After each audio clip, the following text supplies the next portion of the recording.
Hi, this is Tim Patterson, Trade Show Guy at tradeshowguy.net.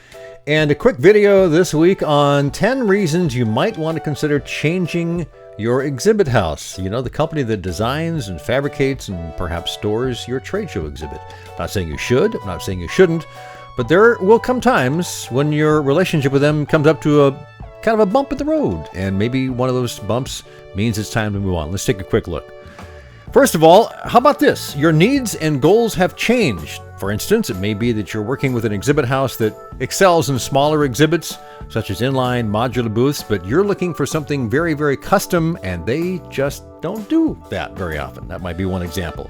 Next would be their designers are, well, kind of typical. They're not thinking out of the box. You want something kind of extravagant and over the top, and their designers just don't do that sort of thing. That might be something. Or they don't build that sort of thing even if you bring them a design. Next would be lacking communication. Do you hear from your exhibit house only when you reach out to them for something? Or do they stay in touch frequently just to make sure that you're not missing the boat on something? Next might be problems with delivery. We know in the trade show world, the calendar and the deadlines run the show. So does your exhibit house meet deadlines without breaking a sweat? Or do you feel that they're struggling, which, you know, makes you anxious all the time? Even the most reliable vendors can hit a bump in the road now and then, but if that happens, do they let you know? Do they tell you what's going on? Do they say, hey, we got an issue we're dealing with, we'll be fine, but we just want to give you a heads up? Next, they take you for granted. Big exhibit houses are equipped to handle everything from small inlines to those gigantic island booths that spill out of a show's floor, it seems.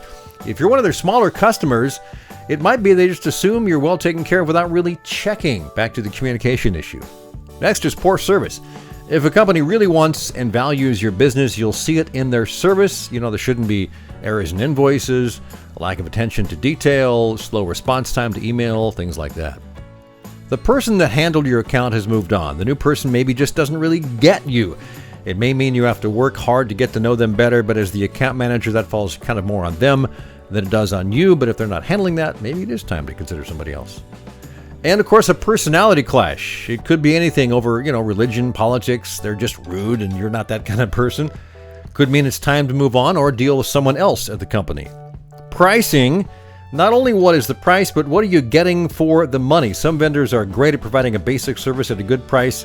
Others are more skilled with more resources who can collaborate creatively, or that may come at a cost you're not quite ready for. Price increases happen, and they should clearly communicate them ahead of time before they're coming down the pike.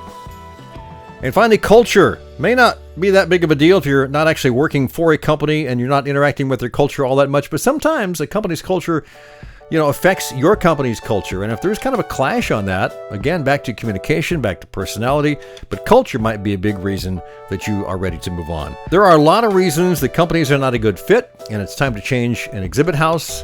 Just a few that we thought we'd take a look at on this week's quick video. I'm Tim Patterson. You can find us at tradeshowguy.net.